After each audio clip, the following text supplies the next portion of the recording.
Hello, I'm here to celebrate a couple of things. First off, I just opened this little box, and I plugged it in, and in so doing, I functionally completed the entire studio that I've been working on for I don't know, honestly, 4 months, 5 months, tinkering and twisting and moving things around, trying to do the cheap version and trying to do the proper version and all these different things. It is finally done. I'm talking to you right now on, I'll just show you, why not? I'm talking to you right now on an old Canon camera. It was my first camera that I ever used. We got a little inception there. And then you've been seeing this overhead shot happening a lot. The overhead shot I now have the ability to just switch to whilst recording. That is of critical importance to me because I am a person who has to show lots and lots of books. So I can jump from this shot right here where I'm looking. This is a cheap webcam, but I needed a third angle for complicated reasons I don't feel like explaining. It has to do with 1080p and what I've been trying out a bunch of stuff. So I have this angle, and the thing that I most love about this is that I get this action. I get this synchronized motion between what is happening in one frame and what is happening in another. This angle is the talking head angle, and I started this video horizontal because I'm playing with the wide angle lens. Part of why I need this is because there's this chaos energy that I need to bring to videos I'm discovering. This normally, we'll just click it up. This normally is meant to live right there.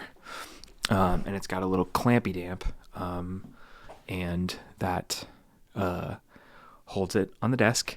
And then shows me everything. Obviously, we're super wide right now, but the fact that we can zoom in here and maintain.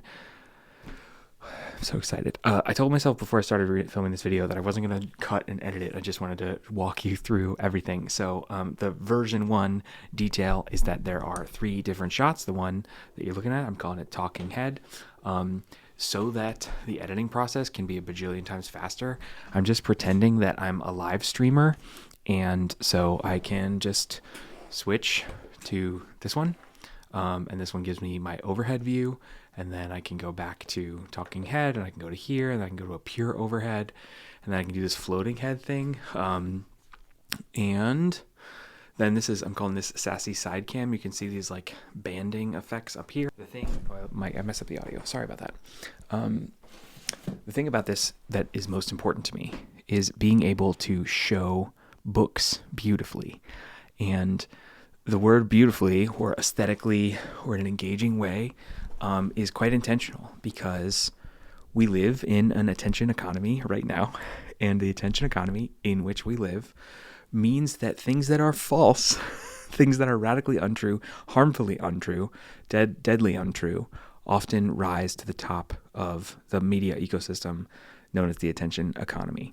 And so even though this might sound a little pretentious, I'm going to include it anyway. I think that there's this book, Pedagogy of the Oppressed, where we're talking about different kinds of pedagogies. And there's this book, Teaching to Transgress, which cites pedagogy of the oppressed. Pedagogy is a word for teaching. If you don't know, I was a teacher for 4 years before I started going to grad school to become a philosopher, bioethicist, AI ethicist, writer, TikToker. I don't know what I am, but bell hooks. Nope, wrong. If you want to teach in this world, you have to meet people fundamentally where they are.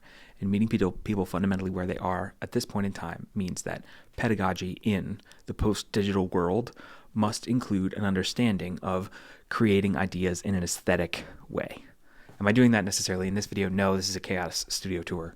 But all this infrastructure that I'm setting up is because I recognize that how we teach has to shift when we are not just teaching facts in a classroom, but we are teaching facts in a classroom that exists in a fundamentally broken political epistemic algorithmic machine.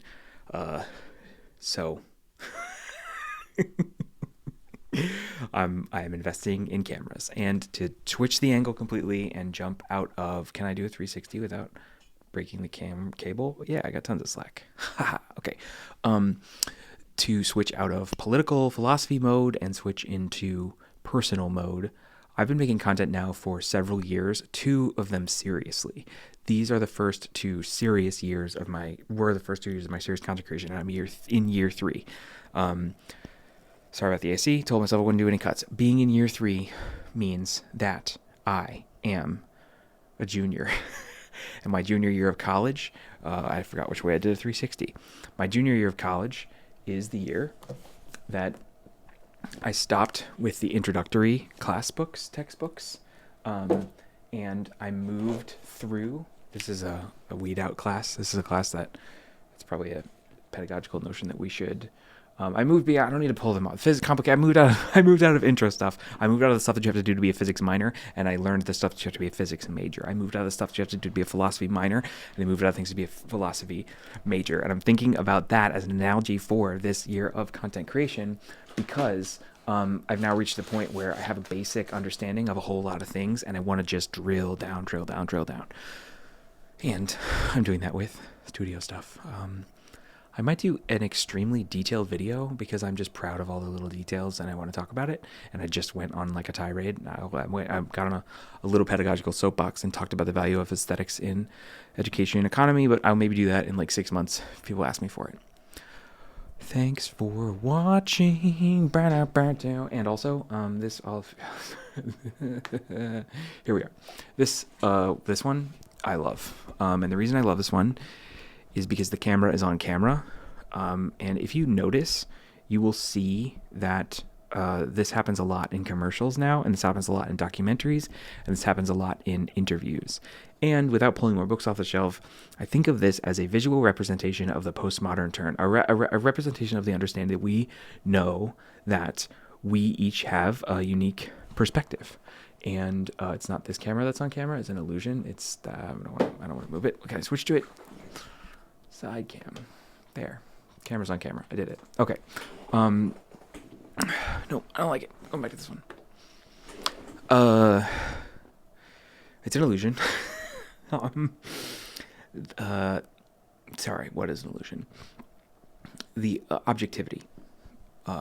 That we get specific and individual access to objectivity is itself an illusion. We have a perspective. The People's History of the United States talks about this. Like, you don't get to be objective about history because you bring your perspective to history. When I gestured to Hans-Georg Gadamer in my last video, he talks about this a lot. He develops this idea a lot. You bring your present understanding to your understanding of history. The idea that you can stand outside the universe and look into it is rationalist nonsense, post-enlightenment nonsense. It's not correct, specifically when it comes to social issues. So when I see the camera on camera, it reminds me of epistemic humility and to recognize that I am bringing a perspective to this. And I think that that's okay and good. When I talk about Just Mercy, this is a book written by black men about a problem that affects black men and women. I bring a perspective to that, which is outside. And there is a humility to that I need to keep and maintain. And I do that. I try to do that. I fail sometimes. I failed recently because I've been getting cocky with my whimsy.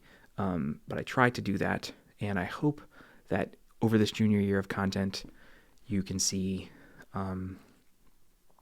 me continue to do that and raise the bar on what education and pedagogy looks like in the post-digital world. I should shout out Hank Green and SciShow and the thousands of YouTube educators that have come before me. It's the vertical video generation. Many of them are adapting. It's not like it's over. They're still here. They're still doing good work. But I want to join the party. So, hi, I'm Charlie. Does that make sense to me? I make videos about philosophy, social justice, technology, ethics, and bioethics, and race and misogyny and feminism and reconstructing masculinity in a positive, emotional way. I have a whole video about Mr. Rogers on my YouTube channel that you could check out. Shameless plug, join Patreon. If you're still here, thank you for wandering around with me on this insane individual autobiographical thing. But I'm just going to click post, and that's going to be it. Thanks, y'all. Have a good one. Oh, and I can start and stop the recording with this button. So